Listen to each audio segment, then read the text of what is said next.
Epida. Source. Adapted from archaic translation by W.H.D. Rouse. JATAKA number 439. Khuddhaka JATAKA. 4 gates, etc.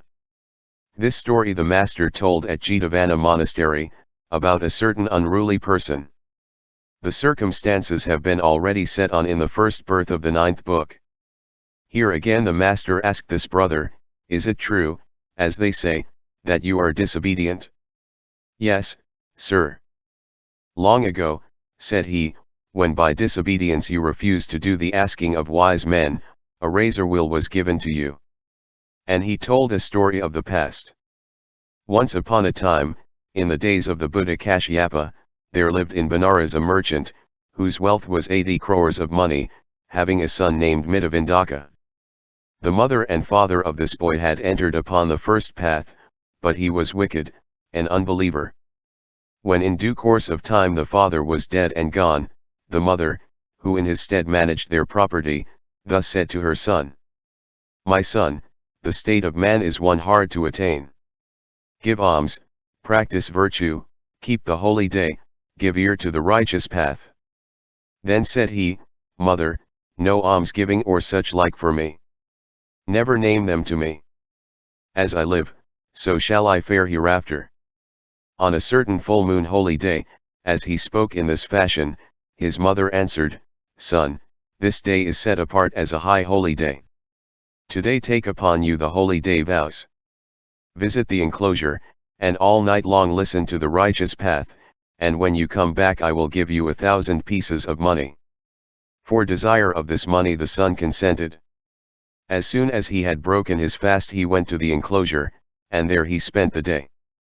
But at night to the end that not one word of the righteous path should reach his ear he lay down in a certain place, and fell asleep. On the next day, very early in the morning, he washed his face, and went to his own house and sat down. Now the mother thought within herself, today my son after hearing the righteous path will come back early in the morning, bringing with him the elder who has preached the righteous path. So she made ready porridge, and food hard and soft, and prepared a seat, and awaited his coming.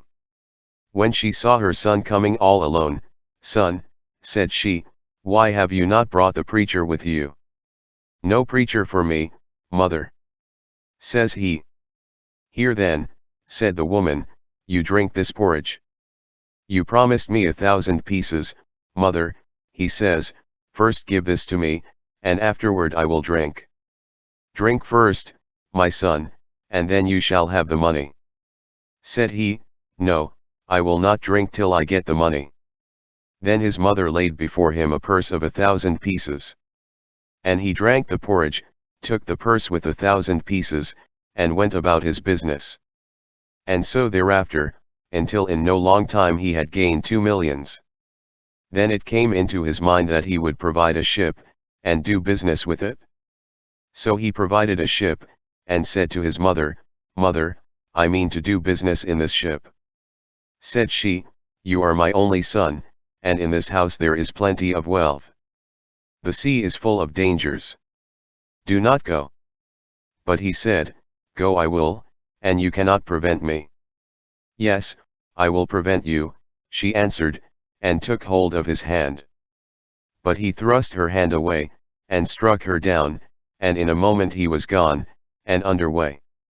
On the 7th day, for cause of Mindriven, the ship stood immovable upon the deep.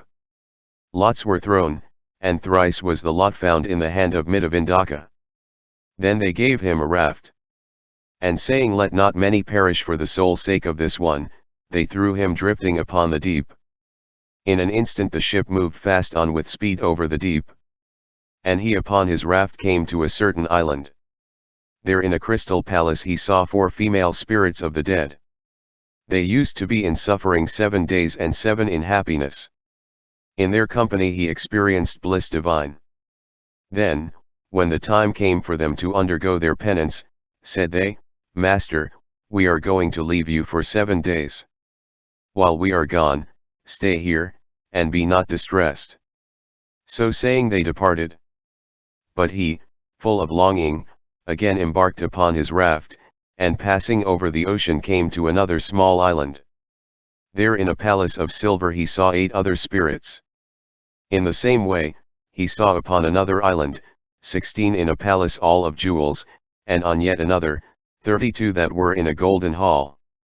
With these, as before, he lived in divine blessedness, and when they went away to their penance, sailed away once more over the ocean. Till at last he saw a city with 4 gates, surrounded by a wall.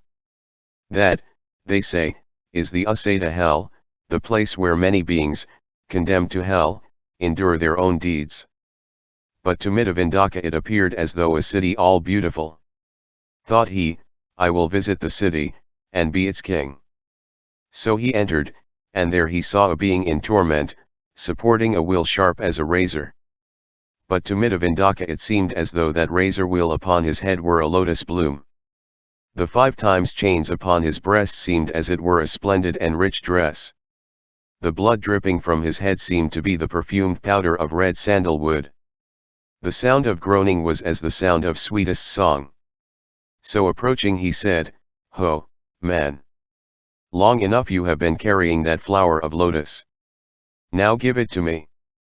He replied, My lord, no lotus it is, but a razor wheel. Ah, said the first, so you say because you do not wish to give it, thought the condemned wretch. My past deeds must be exhausted. No doubt this fellow, like me, is here for smiting a mother. Well, I will give him the razor wheel. Then he said, Here then, take the lotus, and with those words threw the razor wheel upon his head. And on his head it fell, crushing it in. In an instant Mindriven knew that it was a razor wheel, and says he, Take your wheel, take back your wheel. Groaning aloud in his pain. But the other had disappeared. At that moment the Bodhisattva with a great following was making a round through the Asata hell, and arrived at that spot. Mindriven, watching him, cried out, Lord King of the Gods, this razor wheel is piercing and tearing me like a pestle crushing mustard seeds. What sin have I committed? And in asking this question he repeated these 2 stanzas. 4 gates this iron city has, where I am trapped and caught. A rampart encircles me round about. What evil have I brought? Now fast are closed the city gates. This will destroys me. Why like a caged bird am I caught? Why, goblin, should it be? Then the king of the gods, to explain the matter to him, uttered these stanzas. 100,000 you, good sir, did own, and 20 increase.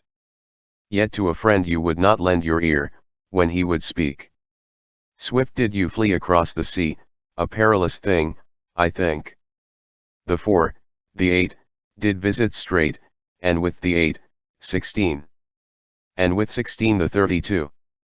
And lust did ever feel. See now, the wage of utter greed upon your head, this wheel. Who walk the highway of desire, that spacious thoroughfare? That highway great, insatiate, it is theirs this will to bear. Who will not sacrifice their wealth, nor to the path go? Who do not know this should be so, it is theirs this will to bear. Think about the issue of your deeds, and see how great your wealth, and do not crave to be master of ill-got gains. What friends advise? Do, and the will shall never come near you. Hearing this, Mindriven thought to himself, this son of the gods has explained exactly what I have done. No doubt he knows also the measure of my punishment. And he repeated the 9th stanza. How long, O goblin, shall this wheel upon my head remain? How many thousand years? Reveal, nor let me ask in vain. Then the great being stated the matter in the 10th stanza. The wheel shall roll, and on shall roll, no savior shall appear. Fixed on your head till you be dead, O Mindriven, here. Thus saying, the divine being returned to his own place, and the other fell into great misery. The master, having ended this discourse, identified the birth at that time the unruly brother was Mindriven, and I myself was the king of the gods.